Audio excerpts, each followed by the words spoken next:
And what happens Tuesday? They call you and go, how was that? By the way, I got this record I want you to hear. Now, if you take it, you got to answer the phone. But they cozy up and they corrupt. It's their job. Cox on the radio. Cox says at his station, the music staff picks which records to play based on the music. Miami think though is fun. But disc jockeys and program directors elsewhere, who said they were afraid to go on camera, tell the same story Cox does about payoffs of cash, cars, expensive watches, drugs, and nights with women sent over by the promoters. Another side of the payola scandal, according to industry executives, is suspected fraud involving the weekly Top 40 hits charts, which determine more than anything what's played on the radio in this country. Okay, what was number 14? This chart, published by the trade newspaper Radio and Record, is based on calls from 250 leading rock radio stations, reporting what songs they're playing. Authoritative industry sources say independent promoters have been getting certain radio stations to make phony reports, getting records not doing so well, not even getting played, getting those records on the Top 40 chart. It's a serious thing. Ken Barnes, the paper's editor, says about 20 radio stations were put on notice for making suspected phony reports, and 2 have been referred to federal authorities. We're a trade paper. We can't be a cop. We can't really police what goes on at radio stations. By industry estimates, DeCipio, on the East Coast, is sometimes paid as much as $150,000 by a record company for handling just one record. DeCipio would not talk to NBC News for this story. And on the West Coast, Isgro has become one of the wealthiest men in the music business, driving around in his Rolls-Royce, always accompanied by at least one bodyguard. Isgro would not talk to NBC News for this story. Isgro, shown here with a record company executive, is well known in the music business, and so is his bodyguard. But of 10 record company presidents contacted by NBC News, including the heads of such major labels as CBS, Warner's, RCA, MCA, none would agree to talk on camera about Isgro or DeCipio or the network of independent promoters, some saying they feared repercussions. Off camera, one company president said, "You just can't be in business without them." A second company president said, "It's obvious what's going on." According to figures provided to NBC News by industry sources, record companies pay independent promoters, many with mafia connections, almost $80 million a year. $80 million. And with this has come a climate of fear in the rock music business. Jay McDaniel says he was threatened by a big promoter when he tried to start a record promotion business, saying publicly he wasn't going to use payola. Were there threats of violence against you? Yes. What was said to you? It basically came out that I could have my face rearranged. Just how important the rock music business is to the mafia became clear last month at this New York City hotel. Joseph Armone, the man from the pastry shop, arranged an unusual meeting with the top 3 men in the Gambino mafia family, including the Gambino family boss, John Gotti. In the view of the FBI, a mob summit meeting. Also observed here, Joseph Isgro, who authorities say meets frequently with Armone and other gangsters, and Fred DeCipio, who, according to his lawyer, has never met Gotti, has met Armone only twice, and has no business relationship with mobsters. 1 hour after meeting top people in the American mafia, Isgro and DeCipio were at the Waldorf, taking their places among the top people in the American music business. Brian Ross, NBC News, New York. Now, there are oftentimes a lot of misunderstandings when it comes to payola. You can pay to have a radio station play your song, they just have to disclose that they were paid to do it. Now, obviously, in the music business, everyone likes to act like they have a 100% organic come-up, like all their success just came out of nowhere. But in reality, if you know how this business works, you know that it's a bunch of people fighting over the exact same listeners.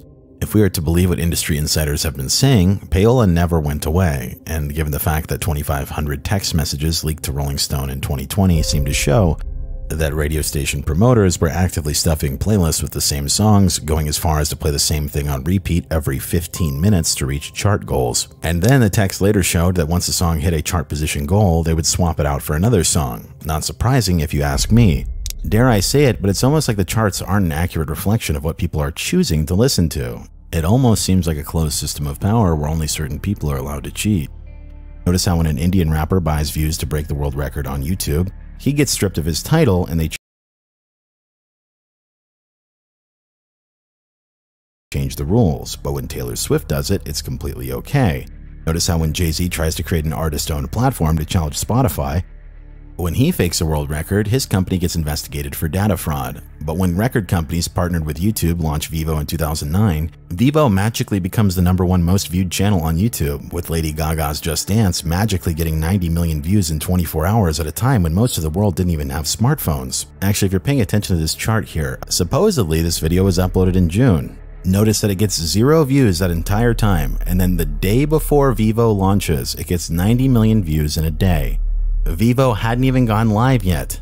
The same pattern of behavior can be found in a number of different videos. And I just want to point out that if this video's views were real, this means that it would have literally been a world record all the way until 2020.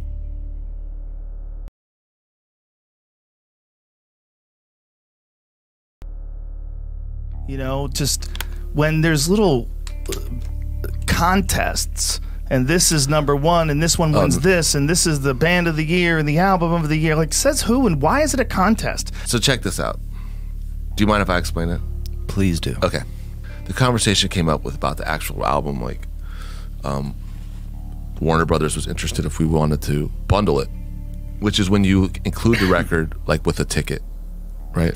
And a lot of people have been doing it, whether you buy a t-shirt and you get a record, and it's a digital download link. And I was like, well, how does that work? And I'm like, well, you would give $5 from each ticket back to Warner Brothers, and then you would get a record sale. And I was like, that doesn't make any sense to me and to Dan. And they're like, yeah, well, it's the only way you're gonna get a #1 record. So if you want a #1 record, you got to do that. And I was like, well, it's 1-to-1. Like, we get $5 back, and then we get a royalty, and we get a ticket sale. And like, no, you don't get a royalty. And you only get an album sale count if they click the link, and we have a 50% click through. So in other words, we would pay $10 per sale on Nielsen SoundScan by giving the money back that we've sold on tickets to Warner Brothers, to our record label. I was like, that. At this point, that is a crazy deal. Check it out. We've sold 250,000 tickets on this tour. So we would give back 1.25 million. Our record advance for this record was less than that.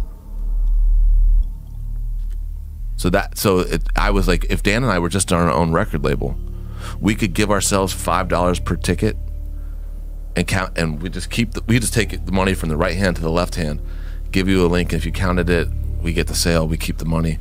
That's basically what was going on. Now, what never ceases to amaze me is how people can take an incredibly subjective medium like art and then state that the one that did the most in sales of all things is the objective best, as if sales numbers are anything but a vanity metric. That's not profit. Like, we know for a fact that money laundering takes place in this industry, just like every artistic medium. This is like saying that the best piece of digital art in human existence is this one NFT because one dude bought it from himself. And my point in bringing this up is that there's a story behind this. But to understand how we got to this point today, you need to understand that the Billboard charts used to be based off of jukebox play data as well as data collected from record store owners. But can you guess who had a huge hand in jukeboxes?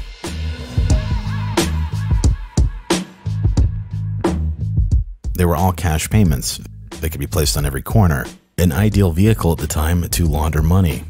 Now, out of the 4 big manufacturing companies for jukeboxes in America, Rockola was founded by businessman David Cullen Rockola, a mob-connected businessman who was later charged with corruption in 1929.